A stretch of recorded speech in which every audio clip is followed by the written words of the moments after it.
Everyone knows the story. Timon didn't fit in with his meerkat colony because he was different, and Pumbaa was shunned by his warthog family because of his gas problem. They met, became best friends, and created their carefree Hakuna Matata lifestyle in the jungle. It's a heartwarming tale of friendship, acceptance, and finding your place in the world. But what if this sunny narrative is hiding something much darker? When examining the evidence more closely, several disturbing patterns emerge that suggest Disney's official version barely scratches the surface of what really happened to these two characters. Their behaviors, their extreme avoidance of responsibility, and their almost pathological need to escape reality point to something far more serious than simple social awkwardness. Consider the facts we actually know. Timon claims he never fit in with meerkat society, but meerkats are highly social animals with complex hierarchies. For a meerkat to be completely rejected by his colony would require something catastrophic, something beyond mere personality differences. In meerkat communities, even the most eccentric individuals find roles within the group structure. Complete exile suggests either severe behavioral problems or traumatic circumstances that the character has never revealed. Pumbaa's situation appears even more suspicious. The idea that an entire warthog community would permanently banish one of their own simply because of digestive issues seems implausible when examined against real animal behavior. Warthogs are remarkably tolerant of individual quirks within their social groups. The level of shame and self-hatred Pumbaa displays whenever his past is mentioned indicates trauma far deeper than embarrassment over natural bodily functions. Most telling is their shared response to any discussion of their histories. Both characters immediately deflect serious conversations with their Hakuna Matata philosophy, but this isn't casual optimism. It's compulsive avoidance.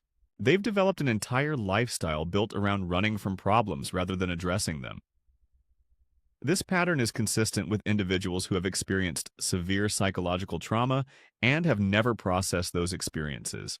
Their relationship itself raises questions. Two damaged individuals finding each other in the wilderness and immediately forming an intensely codependent bond suggests they recognize something familiar in each other's pain. Their isolation from all other members of their species, their complete rejection of traditional social structures, and their creation of an alternate reality where no worries is the only rule. These behaviors don't emerge from simple social awkwardness. The timing of their meeting also deserves scrutiny. Both characters were found alone in dangerous territory, far from their natural habitats, during what appears to be periods of extreme vulnerability. The odds of two socially rejected animals randomly encountering each other and forming a perfect friendship suggest this wasn't coincidence. It was mutual recognition of shared trauma. Perhaps most disturbing is how their paradise actually functions.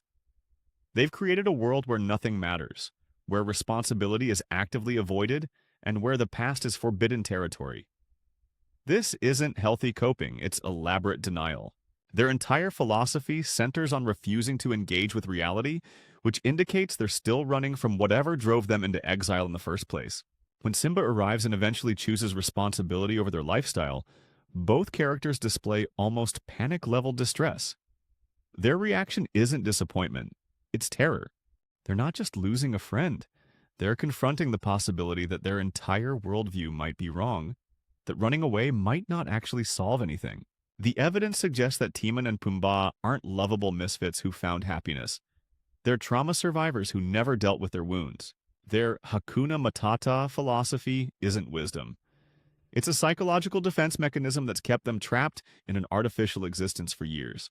What if everything we know about their past is a carefully constructed lie they tell themselves to avoid facing the truth about what really happened to them? To understand what really happened to Timon, we need to examine what meerkat society actually looks like and why his version of events doesn't add up. Meerkat colonies operate on strict hierarchical systems where every individual has a specific role and purpose. The alpha female dominates reproduction, sentries watch for predators, foragers gather food, and even the most eccentric personalities find their niche within the group structure. These communities are survival mechanisms. They exist because cooperation means life, and isolation means certain doom in the harsh desert environment. For a meerkat to be completely cast out of this system would require behavior so disruptive, so dangerous to the colony's survival, that the group would choose to sacrifice one of their own rather than accommodate them. This isn't about being quirky or having different ideas. This is about being perceived as a genuine threat to the colony's existence. Timon's explanation that he just didn't fit in becomes increasingly hollow when examined against this reality. His mother's reaction when he leaves provides crucial evidence of what really happened. She doesn't just seem disappointed or frustrated with his life choices, she appears genuinely relieved to see him go. This suggests his presence had become genuinely problematic for the community. But here's where the story gets darker. Timon displays several behavioral patterns that suggest severe childhood trauma and possible abuse within his family structure. His desperate need to be in control of every situation, his inability to accept criticism without becoming defensive, and his compulsive need to prove his worth through increasingly grandiose schemes all point to someone who grew up feeling powerless and worthless. Most telling is his relationship with authority figures. Throughout his appearances, Timon shows an unusual pattern of both craving approval from parental figures while simultaneously sabotaging those relationships through increasingly reckless behavior. This push-pull dynamic is characteristic of individuals who experienced inconsistent or abusive treatment during their formative years. Consider his interactions with his own mother. Despite claiming to love her, he consistently puts her in danger through his impulsive decisions. He seems unable to simply exist peacefully within the family structure. He must either be the hero saving everyone or the problem causing chaos. This suggests someone who learned early that the only way to get attention was through extreme behavior, whether positive or negative. The different ideas. Timon mentions likely weren't creative thinking or innovative problem solving. Given Meerkat's social dynamics, his differences probably manifested as dangerous impulsiveness, inability to follow safety protocols, or behavior that repeatedly put the colony at risk. In a community where one individual's mistakes can get everyone eaten by predators, such behavior would quickly become intolerable. But the most disturbing possibility is that Timon's differences made him a target for systematic abuse within the colony. Meerkat societies can be brutal toward individuals who don't conform to social expectations. If Timon displayed characteristics that the group perceived as weakness or abnormality, he might have become a scapegoat for the community's frustrations and fears. This would explain his desperate need for validation and his complete inability to function within structured social environments. Someone who grew up being blamed for every problem, who was consistently told they were worthless or dangerous, would develop exactly the kind of grandiose yet fragile ego that Timon displays. His escape into fantasy and his need to create elaborate stories about his adventures suggest someone who learned early that reality was too painful to inhabit fully. The meerkat who saved Pride Rock, who became best friends with the future king, who discovered the perfect paradise, these aren't just stories, they're psychological shields protecting him from memories of being the community failure, the one everyone blamed when things went wrong. The fact that he never returns to check on his family, never attempts to reconnect or prove that he's changed, indicates that whatever happened in that colony was severe enough to make him choose permanent exile over attempting reconciliation. This isn't about proving his independence. This is about survival. Most chilling is the possibility that Timon's current behavior patterns mirror what happened in his original colony. His tendency to drag others into his schemes, his inability to consider consequences, his pattern of creating chaos and then fleeing when things get dangerous, these behaviors suggest he might have been exhibiting similar patterns back home. If Timon's differences involved putting other meerkats in mortal peril through his impulsive actions, if his need for attention and validation repeatedly endangered the lives of colony members, then his exile wasn't social rejection, it was community self-defense.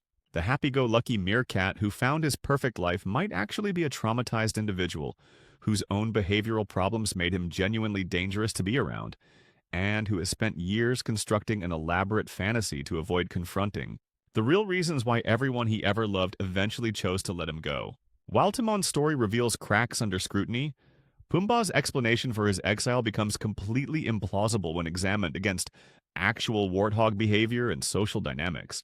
Warthogs live in family groups called sounders, typically consisting of related females and their offspring. These communities are remarkably tolerant of individual differences and physical ailments.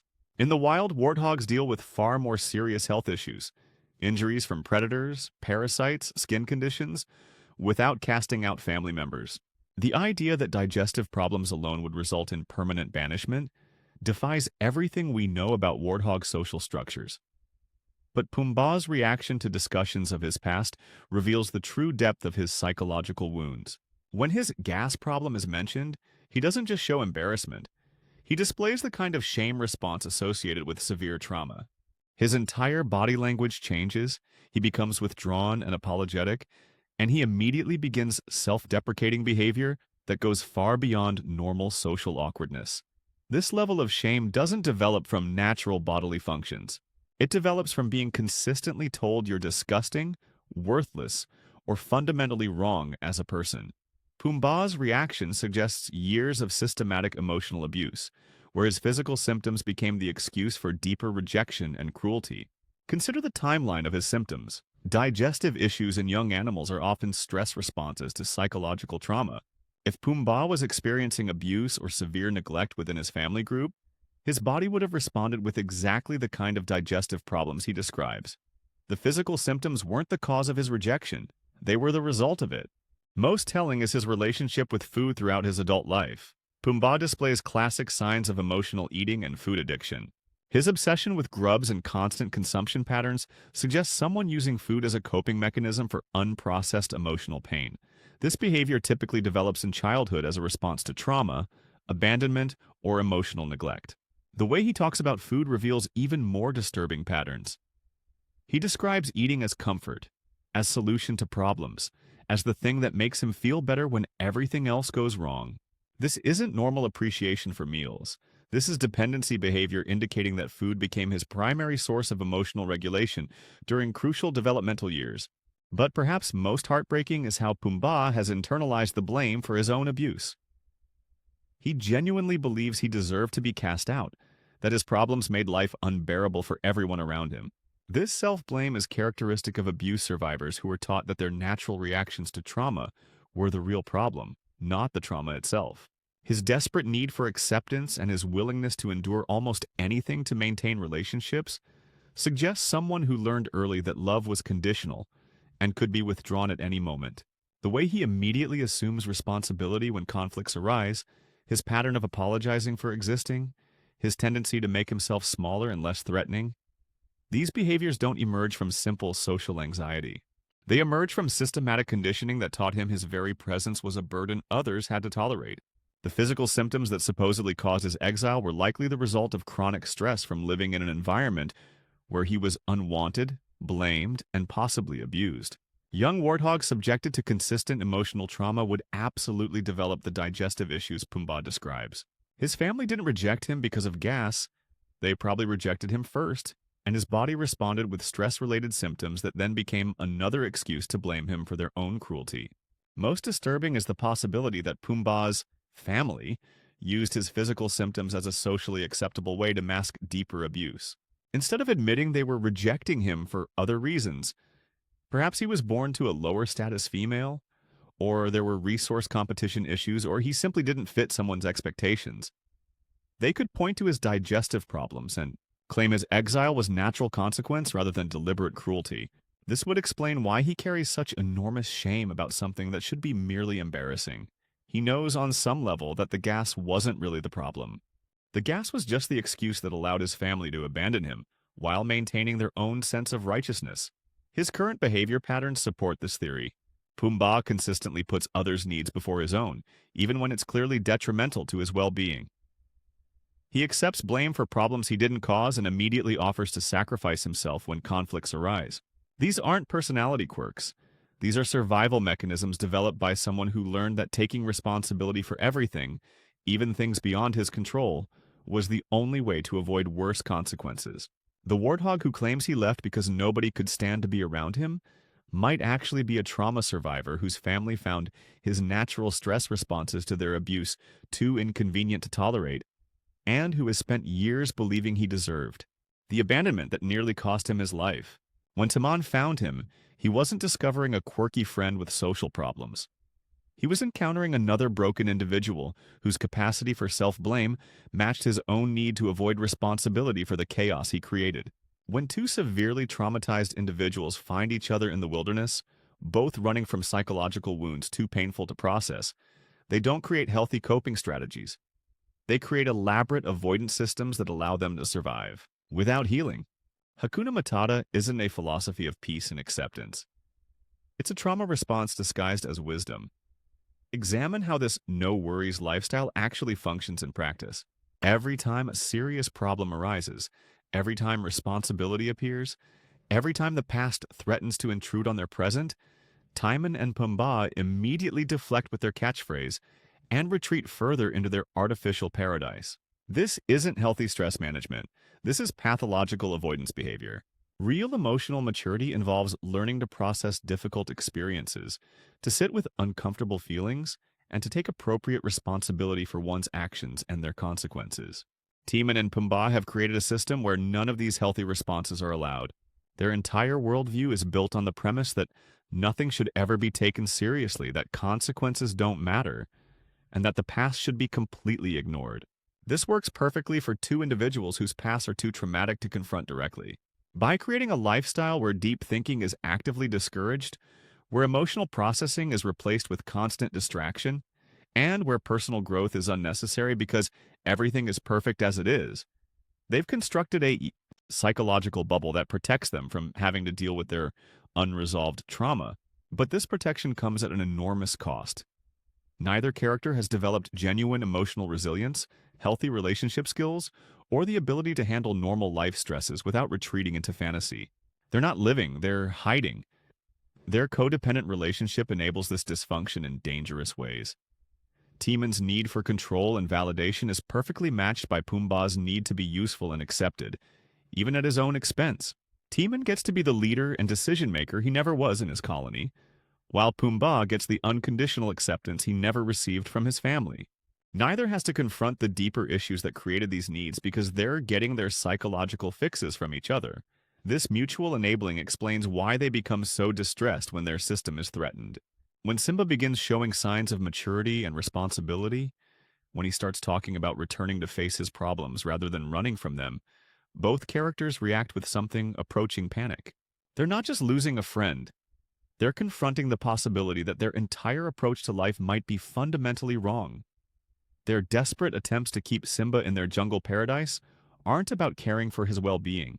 They're about protecting their own psychological defense system. If Simba can grow up, can face his responsibilities, can deal with his trauma and emerge stronger, then what excuse do they have for remaining emotional children who refuse to engage with reality? The lifestyle they've created is actually quite dystopian when examined closely. They live in complete isolation from their own species. They've rejected all social bonds except their dysfunctionally enmeshed relationship with each other. And they spend their days in mindless consumption and entertainment designed to prevent any serious thought or emotional processing. This isn't paradise. It's an elaborate prison they've built to contain their own psychological damage. Most telling is their complete inability to handle normal emotional experiences. When genuine sadness, fear, or anger arise, they don't have healthy coping mechanisms, they have distraction techniques. They don't process emotions, they avoid them until the feelings pass.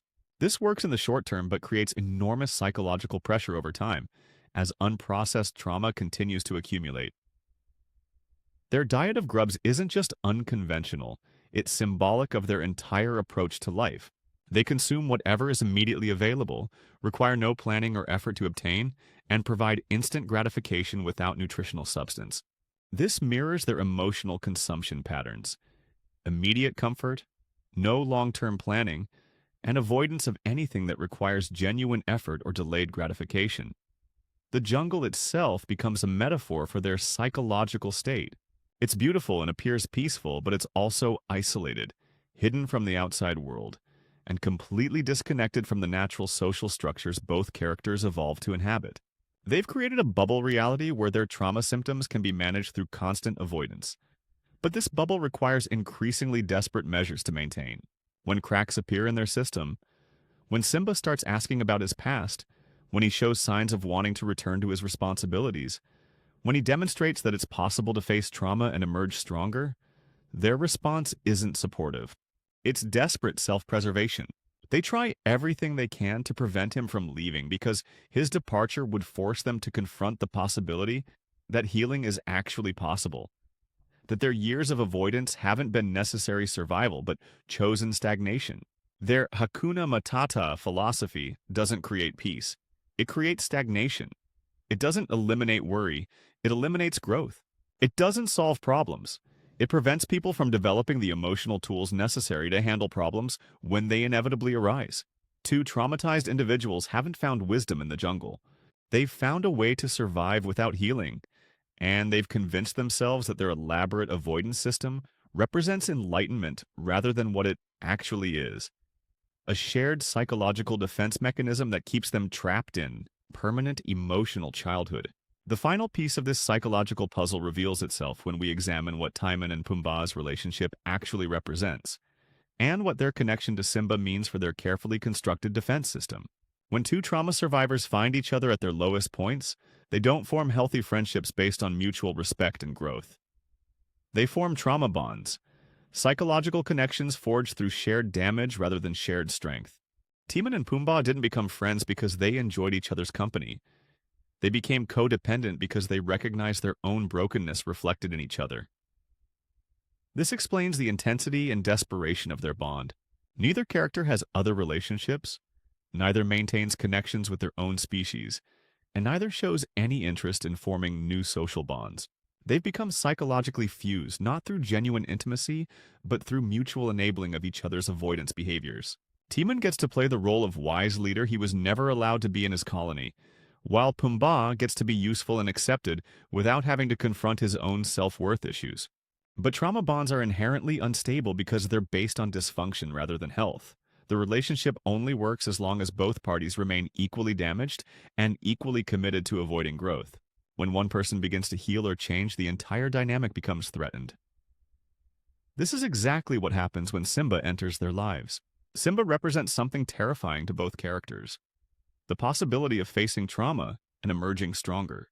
Here's a young lion who has experienced genuine loss, who carries real guilt and pain, but who still possesses the capacity for growth and change. His presence in their bubble paradise introduces a dangerous variable: hope. Initially, they can incorporate Simba into their avoidance system. He's broken enough to accept their Hakuna Matata philosophy, young enough to be molded by their influence, and traumatized enough to appreciate their refuge from responsibility. For a while, he validates their lifestyle by choosing it over his obligations. But Simba doesn't remain static the way they have. Despite their best efforts to keep him in permanent emotional childhood, he continues to develop psychological resilience. He forms genuine relationships, shows empathy for others' suffering, and eventually demonstrates the kind of emotional courage that Timon and Pumbaa have spent years avoiding. When Nala arrives and Simba begins to remember his responsibilities, both characters don't just lose a friend, they lose their validation. Simba's choice to return to Pride Rock and face his past proves that their philosophy isn't actually necessary for survival. He shows them that it's possible to process trauma, accept responsibility, and still find happiness and peace. This revelation threatens to collapse their entire psychological defense system. If Simba can grow past his trauma, what excuse do they have for remaining trapped in theirs? If he can face his fears and discover strength he didn't know he possessed, why are they still running from problems they encountered years ago? Their desperate attempts to stop Simba from leaving aren't about friendship. They're about protecting their own psychological investment. They've spent years convincing themselves that avoidance is wisdom, that emotional stagnation is peace, and that running away from problems is actually a form of enlightenment. Simba's departure forces them to confront the possibility that they've wasted years of their lives hiding from healing that was always possible. The most heartbreaking aspect of their story is that their paradise isn't actually paradise at all. It's an elaborate coping mechanism that has prevented them from experiencing genuine peace, real relationships, or authentic personal growth. They've traded the possibility of healing for the guarantee of avoiding further pain. But this trade has left them emotionally stunted and psychologically isolated. They haven't found happiness in the jungle. They've found a sustainable form of numbness. They haven't discovered wisdom. They've developed sophisticated avoidance techniques. They haven't created a better way of living. They've created a comfortable prison that keeps them safe from growth. Most disturbing is the realization that their story doesn't actually have a happy ending. When Simba leaves, they return to their previous existence. But now they carry the knowledge that change is possible. They've seen someone choose courage over comfort, growth over stagnation, and they've chosen to remain exactly where they were. This suggests that their trauma bonding is stronger than their desire for healing. They would rather stay broken together than risk the vulnerability required for genuine recovery. Their friendship isn't built on mutual support for each other's growth. It's built on mutual agreement to never grow. The final twist is that they're still running. Every day they wake up in their jungle paradise. They're making the same choice they made when they first fled their original homes. To avoid rather than confront, to distract rather than process, to enable each other's dysfunction rather than challenge each other toward health. Their Hakuna Matata lifestyle isn't a destination. It's a continuous act of psychological flight. They haven't stopped running from their past. They've just found a beautiful place to keep running in circles. The beloved duo who taught us that life should be carefree and worry-free might actually represent something far more troubling. The seductive appeal of giving up on personal growth, the comfort of shared dysfunction, and the tragedy of choosing safety over the possibility of genuine healing. In the end, Timon and Pumbaa haven't found paradise. They've found a sustainable way to avoid living fully, and they've convinced themselves, and us, that their elaborate avoidance system represents wisdom rather than what it actually is.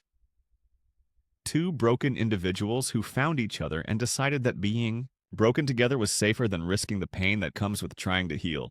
The question remains, in our own lives, how often do we mistake comfortable dysfunction for genuine peace? And how many of us are still running in circles, calling it paradise?